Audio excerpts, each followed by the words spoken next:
Hi and welcome to the new video. In this video, I'll be discussing about static overcurrent relay and different types of static overcurrent relays.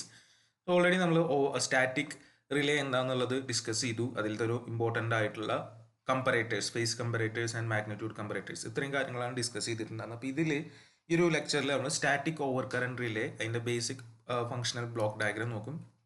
അതിൻ്റെ ബേസിൽ different classifications, different types ആണ് നോക്കുന്നത്. അപ്പോൾ അതെല്ലാം block diagram approach തന്നെയാണ്.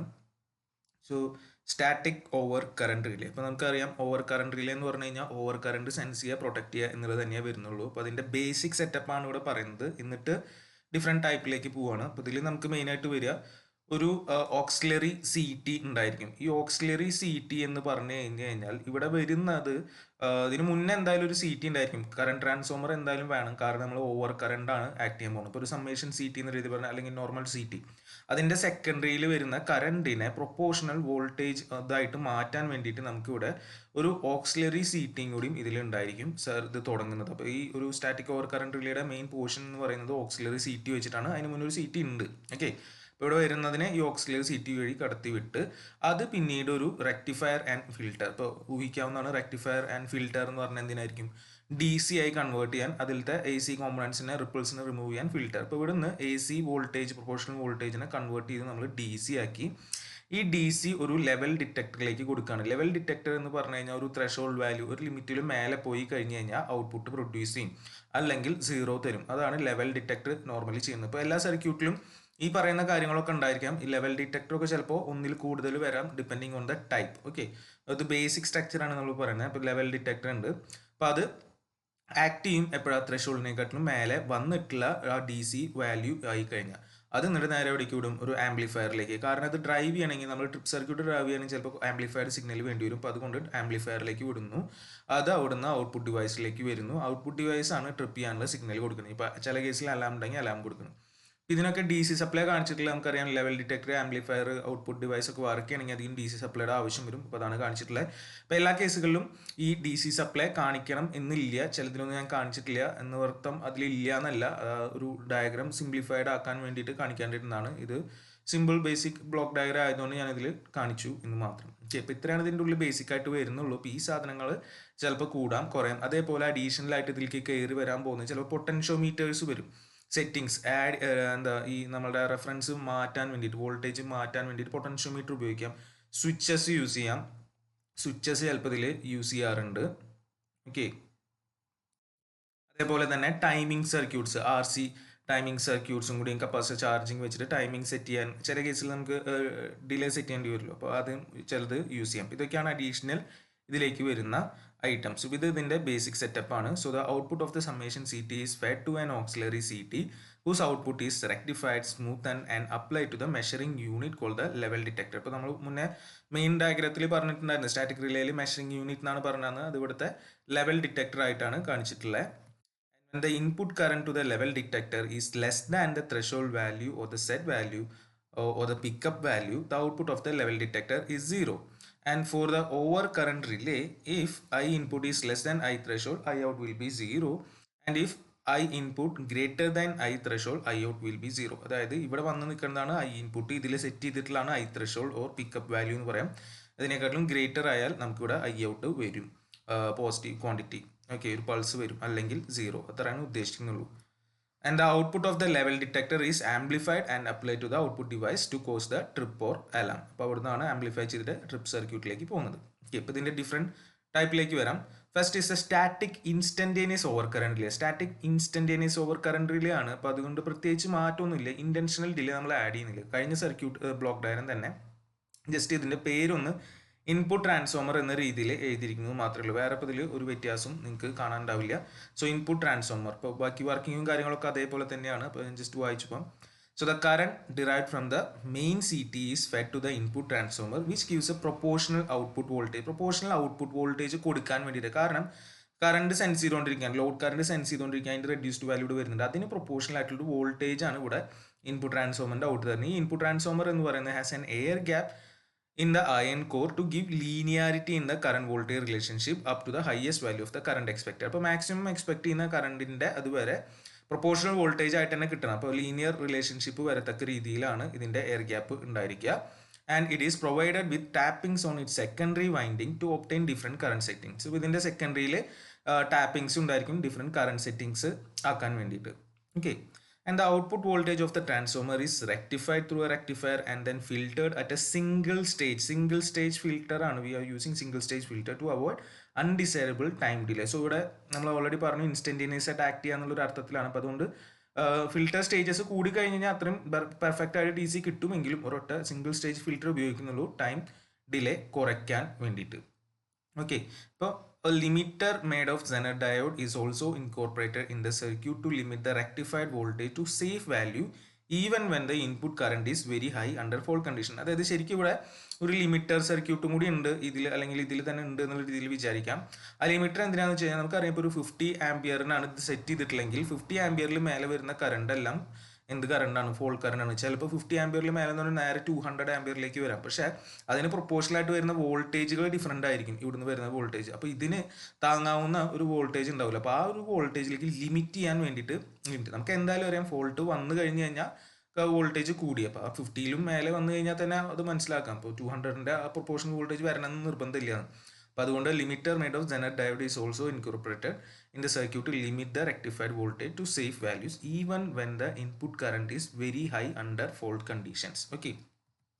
Then a fixed portion of the rectified and filtered voltage through a potential divider is compared against preset pickup value by a level detector, and if it exceeds the pickup value, a signal through an amplifier is given to the output device which issues a trip signal. അപ്പോൾ അത്രയേ ഉള്ളൂ. ഇനി level ഡിറ്റക്ടറിൽ ഈ വന്നിട്ടുള്ള D C quantity കൊണ്ടിട്ട് compare ചെയ്യും. ആ ത്രെഷോൾഡിനെ, അതായത് പിക്കപ്പ് വാല്യൂവിനെ എക്സീഡ് ചെയ്ത് കഴിഞ്ഞ് കഴിഞ്ഞാൽ ഔട്ട് വരും, ആംപ്ലിഫൈ ചെയ്ത് ഔട്ട്പുട്ട് ഡിവൈസ് വഴി ആക്ട് ചെയ്യും. ഇപ്പോൾ ഇത്രയാണ് ഇൻസ്റ്റന്റേനിയസ്ലി വരുന്നത്. നെക്സ്റ്റ് ഈ static definite time over current relay. Static definite time relay കൊടുക്കുന്നുണ്ട് ഇവിടെ. ഓക്കെ, അപ്പോൾ അതിന് വേണ്ടിയിട്ട് നമുക്ക് ഇവിടെ അഡീഷണൽ ആയിട്ട് ആവശ്യം വരും, ഒരു ടൈമിംഗ് സർക്യൂട്ടിൻ്റെ ആവശ്യം വരും. അപ്പോൾ ഇതിൽ കുറച്ചും കൂടി മാറ്റങ്ങളുണ്ട്, ഒന്ന് നോക്കുക. ഇൻപുട്ട് ട്രാൻസ്ഫോമർ വിത്ത് പൊട്ടൻഷ്യോമീറ്റർ ആണ്. Input transformer with potentiometer P1, then normal rectifier filter, level detector തന്നെയാണ്, പക്ഷെ അത് 1 എന്നിട്ടു. പിന്നെ we have an timing circuit, ഒരു RC ടൈമിംഗ് സർക്യൂട്ട് ഉണ്ട്. Then again level detector. ഈ കപ്പാസിറ്ററിന്റെ ചാർജിങ് ലെവൽ ടെസ്റ്റ് ചെയ്യാൻ വേണ്ടിയിട്ടാണ് വീണ്ടും ലെവൽ ഡിറ്റക്ടർ 2 വിത്ത് പൊട്ടൻഷ്യോമീറ്റർ P2. അത് സെറ്റ് ചെയ്യാൻ വേണ്ടിയിട്ടാണ് എത്രയിൽ എന്നുള്ളത് നമുക്ക് അവിടെ സെറ്റ് ചെയ്യാം. ദെൻ നമ്മൾ നോർമൽ, ഇവിടെ ഒരു കറക്ഷൻ ഉണ്ട്, ജസ്റ്റ് അഡീഷണൽ വന്നാണ് ആംപ്ലിഫയർ ഔട്ട്പുട്ട് അങ്ങനെ കാണിച്ചാൽ മതി. ഇവിടെ ആംപ്ലിഫയർ ആൻഡ് ഔട്ട്പുട്ട് എന്നുള്ള രീതിയിൽ നോക്കിയാൽ മതി. Okay, so the operating time of overcurrent relay is constant irrespective of the level of fault current. ഇപ്പോൾ എന്ത് ഫോൾട്ട് കറന്റ് വന്നാലും ഇതിൻ്റെ ഓപ്പറേറ്റിംഗ് ടൈം കോൺസ്റ്റന്റ്, കാരണം അവിടെ ഒരു ടൈമിംഗ് സർക്യൂട്ട് വെച്ചിട്ടുണ്ട്, അതിന് വേണ്ടിയിട്ട് കപ്പാസിറ്റർ ചാർജിങ് വെച്ചിട്ടാണ് വർക്ക് ചെയ്യുന്നത്. So the input current signal derived from the main CT is converted to a proportional voltage signal by the input transformer and then rectified, filtered and compared with the preset threshold value of the level detector 1.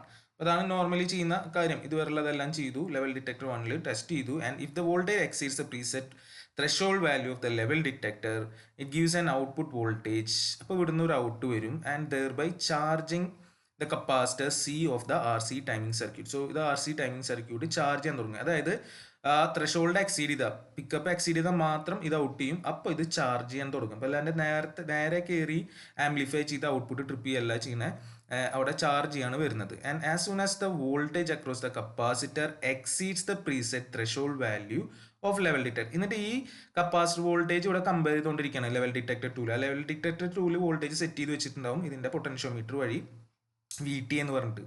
അതിനെ exceed ചെയ്താൽ മാത്രമാണ് അപ്പുറത്തേക്ക് പോകുന്നുള്ളൂ.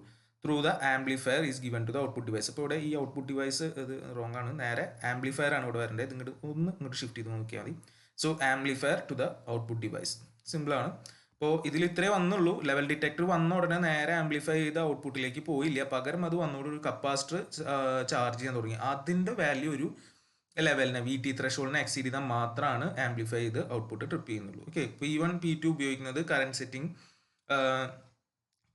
And time സെറ്റിങ്ങിന് വേണ്ടിയിട്ടാണ്. ഇപ്പോൾ ആദ്യത്തിൽ current set ചെയ്യാൻ വേണ്ടിയിട്ടും ഇവിടെ ടൈം സെറ്റ് ചെയ്യാണ്, കാരണം എത്ര വോൾട്ടേജ് എന്നുള്ളത് അനുസരിച്ചാണല്ലോ സെറ്റ് ചെയ്യുന്നത്. അപ്പോൾ വോൾട്ടേജ് ലെവൽ കൂട്ടി കഴിഞ്ഞാൽ നമുക്ക് കൂടുതൽ ചാർജിങ് വരും, കൂടുതൽ ടൈം ആക്കാം, കുറച്ച് കഴിഞ്ഞാൽ കുറച്ച് ടൈമിൽ ആക്ട് ചെയ്യും. അപ്പോൾ അതാണ് സ്റ്റാറ്റിക് ഡെഫിനിറ്റ് ടൈം. ഇനി നെക്സ്റ്റ് വരുന്നത് static inverse time over current relay ആണ്. Static inverse time over current relay ആണ്. അപ്പോൾ അതിൻ്റെ ബ്ലോക്ക് ഡയഗ്രാം ആണ് ഇവിടെ കാണിച്ചിട്ടുള്ളത്. ഇൻപുട്ട് ട്രാൻസ്ഫോമർ ഉണ്ട്, rectifier and filter, level detector 1 with potentiometer 1 ആണ്. പിന്നെ 2 സ്വിച്ചസ്, ഒരു സ്വിച്ച് ഇതിൻ്റെയും ടൈമിംഗ് സർക്യൂട്ടിൻ്റെ ഇടയിൽ, നേരെ ടൈമിംഗ് സർക്യൂട്ടിലേക്കാണ് പോയാറുന്നത് എങ്കിൽ ഇവിടെ അങ്ങനെയല്ല, ഒരു സ്വിച്ച് ഉണ്ട് അതിൻ്റെ ഇടയിൽ, എന്നിട്ടാണ് ടൈം സർക്യൂട്ട് വിത്ത് പൊട്ടൻഷ്യോമീറ്റർ വരുന്നത്. അതേപോലെ ഇവിടെ ഒരു ബൈപ്പാസ് സ്വിച്ച് എന്നുള്ള രീതിയിൽ ഇവിടെ ഒരു സ്വിച്ചും കൂടി ഉണ്ട്. ഇവിടുന്ന് ഫിൽട്ടർ DC ഉണ്ടാവുന്നിടത്തും തൊട്ട് നേരെ ടൈമിംഗ് സർക്യൂട്ടിലേക്ക് പോകാൻ. ദെൻ ഈ ടൈമിംഗ് സർക്യൂട്ട് കഴിഞ്ഞ് കഴിഞ്ഞാൽ വീണ്ടും ഒരു ലെവൽ ഡിറ്റക്ടർ 2 വിത്ത് പൊട്ടൻഷ്യോമീറ്റർ 3 P3 ഉണ്ട്. അവസാനം നമ്മുടെ ആംപ്ലിഫയർ ഔട്ട്പുട്ട് ഡിവൈസ്. ഇതാണ് ഇതിൻ്റെ basic structure. Additional blocks 2 switches വന്നിട്ടുണ്ട്. ഓക്കെ, പിന്നെ ലെവൽ ഡിറ്റക്ടർ ഇവിടെ ഒരെണ്ണം കയറിയിട്ടുണ്ട്. 3 പൊട്ടൻഷ്യോമീറ്റർ മൊത്തത്തിൽ വരുന്നുണ്ട്. So under normal operating condition, when the input current is low, the switch S1 is on, short circuiting the capacitor C on the RC timing circuit, and S2 is off. Okay, S2 എന്ന് പറഞ്ഞാൽ switch 2 എന്നാണ് ഉദ്ദേശിക്കുന്നത്. S1, അപ്പോൾ ഈ switch 1 on ആണ്, switch 2 off ആണ്. Under normal condition when the input current is low. Normal കണ്ടീഷനിൽ ഇതിങ്ങനെ കണക്റ്റഡ് ആയിട്ട് കിടക്കുന്നുണ്ടായിരിക്കും എന്നാണ് പറയുന്നത്. And as soon as the input voltage exceeds the preset reference value of level detector, sorry ഇവിടെ ഞാൻ എ എന്നാണ് എഴുതിയിട്ടുള്ളത്, എ അല്ല ഉദ്ദേശിക്കുന്നത്, നമ്മൾ 1 ആണ് നമ്പർ ചെയ്തിട്ടുള്ളത്. എ എന്നുള്ളതിന് പകരം 1 വായിക്കുക, പി എന്നുള്ളതിന് പകരം 2 എന്ന് വായിക്കുക. അപ്പോൾ ആ രീതിക്ക് നോക്കിയാൽ മതി. ലെവൽ ഡിറ്റക്ടർ 1 എന്ന് പറയുന്നത്, ലെവൽ ഡിറ്റക്ടർ എ എന്ന് പറയുന്നത് 1 ആണ്. ഓക്കെ, അപ്പോൾ അത് എക്സീഡ് ചെയ്ത് കഴിഞ്ഞ് കഴിഞ്ഞാൽ എന്ത് സംഭവിക്കും? Switch S1 is switch off and S2 is switch on, and the charging of the capacitor C of the timing circuit starts from voltage proportional to the current. അപ്പോൾ അവിടുന്ന് നേരെ ഈ ഇതിന് കറസ്പോണ്ടിങ് ആയിട്ട് നേരെ ഇതിൽ കൂടെ കയറി വന്ന് ഇതെന്ത് ചെയ്യാൻ തുടങ്ങും? ചാർജ് ചെയ്യാൻ തുടങ്ങും. അപ്പോൾ അതാണ് അവിടെ സംഭവിക്കാൻ പോകുന്നത്. ഓക്കെ, ടൈമിംഗ് സർക്യൂട്ട് എന്ന് പറഞ്ഞ അർത്ഥത്തിൽ തന്നെ RC കപ്പാസിറ്റർ ചാർജ് ചെയ്യാൻ തുടങ്ങും. ഇനി എന്ത് സംഭവിക്കും? സ്വിച്ച് S1 ആൻഡ് S2 എന്ന് പറയുന്നത് സ്റ്റാറ്റിക് കോമ്പണൻസ് വെച്ചിട്ടാണ് ഉണ്ടാക്കിയിട്ടുള്ളത്. And voltage across A capacitor of the timing circuit exceeds the reference voltage of level detector 2. ഇത് ചാർജ് ചെയ്യുന്നു. അപ്പോൾ അതിവിടെ കമ്പയർ ചെയ്തുകൊണ്ടിരിക്കുന്നുണ്ട്. ലെവൽ ഡിറ്റക്ടർ 2 അതിനെ എക്സീഡ് ചെയ്ത് കഴിഞ്ഞ് കഴിഞ്ഞാൽ, ഈ P3 വെച്ചിട്ട് സെറ്റ് ചെയ്തിട്ടുള്ളതിനെ എക്സീഡ് ചെയ്ത് കഴിഞ്ഞ് കഴിഞ്ഞാൽ എന്തുണ്ടാവും? ഔട്ട് വരും. So finally output device issues the trip signal. അവിടുന്ന് ഇഷ്യൂ ചെയ്യും ട്രിപ്പ് സിഗ്നൽ. ഇതാണ് അവിടെ നടക്കുന്നത്. Here the plug setting multiplier is given by the transformer secondary tap and the potentiometer P1, and the time multiplier is determine by the P2 and P3. ഇപ്പോൾ എന്താ PSM-ഉം TSM-ഉം ഇവരാണ് determine ചെയ്യേണ്ടതെന്ന് പറയുന്നതാണ്. Okay, അപ്പോൾ normal ഇതിലാണെങ്കിൽ ഈ വഴിക്കാണ് പതുക്കെയാണ് പോവുക. ഓക്കെ, അതായത് ഇതിൽ വലുതായിട്ട് ചിന്തിക്കാനൊന്നുമില്ല.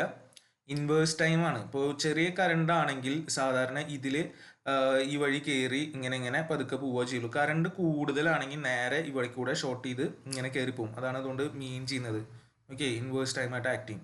പിന്നെ വരുന്നതാണ് directional static over current relay. Directional static over current relay ആണ്. ഇപ്പോൾ ഡയറക്ഷൻ അവിടെ നോക്കേണ്ട ഒരു ആവശ്യമുണ്ട്. അപ്പോൾ അതിൻ്റെ സർക്യൂട്ടാണ് ഈ കാണിച്ചിട്ടുള്ളത്. Auxiliary CT, phase shift. ഇത് അതിൻ്റെ സിമ്പിൾ സർക്യൂട്ടാണ്. ഡീറ്റെയിൽ അത് വേണ്ട, തൽക്കാലം നമ്മൾ ഇത് വെച്ചിട്ടാണ് പറയുന്നത്. ഇവിടെ A, B എന്ന് പറഞ്ഞ 2 ഇൻപുട്ട് കമ്പറേറ്ററിലേക്ക് വരുന്നു. അപ്പോൾ ഇതൊക്കെ കാണിച്ചിട്ടുള്ള ജസ്റ്റ് കമ്പറേറ്റർ എഴുതിയാലും വേറെ ബ്ലോക്കുകൾ ഉണ്ടായിരിക്കും. റെക്ടിഫയറും കാര്യങ്ങളൊന്നും ഇവിടെ കാണിച്ചിട്ടില്ല. Circuit, timer circuit, level detector, amplifier. ഇപ്പോൾ ഈ രീതിയിലാണ് നമ്മളിവിടെ കാണിച്ചിട്ടുള്ളത്. ഇപ്പോൾ ഞാൻ പറഞ്ഞു ചിലതിൽ ഞാൻ DC സപ്ലൈ കാണിച്ചിട്ടുണ്ട്, നിർബന്ധമൊന്നുമില്ല. So the directional relay is nothing but a differential power relay. Differential power relay ആണ് directional relay എന്നുകൊണ്ട് ഉദ്ദേശിക്കുന്നത്. ഓവർ കറണ്ട് എന്ന് പറഞ്ഞു കഴിഞ്ഞാലും which operates when the power in the circuit flows in a particular direction. ഒരു particular ഡയറക്ഷനിൽ flow വന്നു കഴിഞ്ഞാൽ ട്രിപ്പ് ചെയ്യുന്നതാണ്. റിവേഴ്സ് ഫ്ലോ വന്നു കഴിഞ്ഞാൽ ട്രിപ്പ് ചെയ്യാൻ വേണ്ടിയിട്ട്. Thus it requires to sense a system voltage as well as the system current. അപ്പോൾ ഇത് ഓവർ കറണ്ട് എന്ന് പറഞ്ഞു കഴിഞ്ഞാലും ഇത് ശരിക്കും പവറിലാണ് ബേസിക്കലി വർക്ക് ചെയ്യുന്നത്. The directional relay senses the direction of power flow by means of the phase difference between voltage and current. Phi കണ്ടുപിടിച്ചിട്ട് അതിൻ്റെ ബേസിലാണ് ഇത് തീരുമാനിക്കുന്നത്. And when phi exceeds a certain value, relay operates. So phi exceed ചെയ്ത് കഴിഞ്ഞ ഒരു value set ചെയ്ത് exceed ചെയ്താൽ ഓപ്പറേറ്റ് ചെയ്യും. And the directional relay is double actuating quantity relay with one input current from the CT, another input voltage from the PT. So CT യിലും PT യിലുള്ള വോൾട്ടേജും കറണ്ടും ബേസിലാണ് വർക്ക് ചെയ്യുന്നത്. Input A is proportional to the system current supplied through the auxiliary transformer. അതേപോലെ B എന്ന് പറയുന്നത് proportional to the voltage ആണ്. ഫേസ് ഷിഫ്റ്റർ വഴിയാണത് ഇങ്ങോട്ട് പ്രൊവൈഡ് ചെയ്ത് കൊടുത്തിട്ടുള്ളത്. Phase comparator compares the phase angle between the 2 input. ഇപ്പോൾ നമുക്കിവിടെ കറണ്ട് വന്നിട്ടുണ്ട്, വോൾട്ടേജ് പ്രൊപ്പോർഷണൽ വോൾട്ടേജ് വന്നിട്ടുണ്ട്, ഫേസ് ഷിഫ്റ്റ് ചെയ്തിട്ട് ഇപ്പോൾ രണ്ടും തമ്മിൽ കമ്പയർ ചെയ്യാണ് അവിടെ ചെയ്യുന്നത്. And the input V and I apply എന്ന് വെച്ചാൽ നമ്മൾ പറഞ്ഞ കാര്യം, phase shifter is added in voltage input circuit before applying it to the phase comparator to achieve the maximum output of the phase comparator under fault condition. Maximum correct ആയിട്ട് അത് കിട്ടാൻ വേണ്ടിയിട്ടാണ് അവിടെ ഫേസ് ഷിഫ്റ്ററിനും കൂടിയും ആവശ്യം വരുന്നത്. And the output of the phase comparator is given to level detector and then to the output device through an എൻ്റെ ഇടയിൽ ടൈമിംഗ് വരുന്നുണ്ട് കേട്ടോ. Amplifier. If the output of the phase comparator exceeds the preset reference voltage of the level detector, output device issues the trip signal. അപ്പോൾ അതൊക്കെ normal തന്നെ, പക്ഷെ ഇതെല്ലാം നടക്കുന്നത് proportionally based on the phase angle ആണ്. Face കമ്പറേറ്ററിന്റെ ബേസിലാണ് ഇതെല്ലാം work ചെയ്യുന്നത്. ഓക്കെ, ഇപ്പോൾ ബാക്കി അതേപോലെ തന്നെയാണ്. ഇപ്പോൾ നമ്മൾ ഡയറക്ഷണൽ പവർ ഡയറക്ഷൻ റിവേഴ്സ് ആയി കഴിഞ്ഞത് ട്രിപ്പ് ചെയ്യും, അത്ര ഉദ്ദേശിക്കുന്നുള്ളൂ. Phase comparator generally hall effect generators ആയിരിക്കാം, അല്ലെങ്കിൽ റെക്ടിഫയർ ബ്രിഡ്ജ് ടൈപ്പ് കമ്പറേറ്റർ ആയിരിക്കാം. ഇപ്പോൾ ഈ ഫേസ് കമ്പറേറ്റർ എന്ന് പറയുന്നത് ചിലപ്പോൾ ഹോൾ എഫക്ട് ജനറേറ്റേഴ്സ് ആയിരിക്കും, അല്ലെങ്കിൽ റെക്ടിഫയർ ബ്രിഡ്ജ് ടൈപ്പ് കമ്പറേറ്റർ ആയിരിക്കാം. ഇത്രയാണ് നമ്മൾ ഇതിൽ സ്റ്റാറ്റിക് ഓവർ കറണ്ട് റിലേസിൽ വരുന്നത്.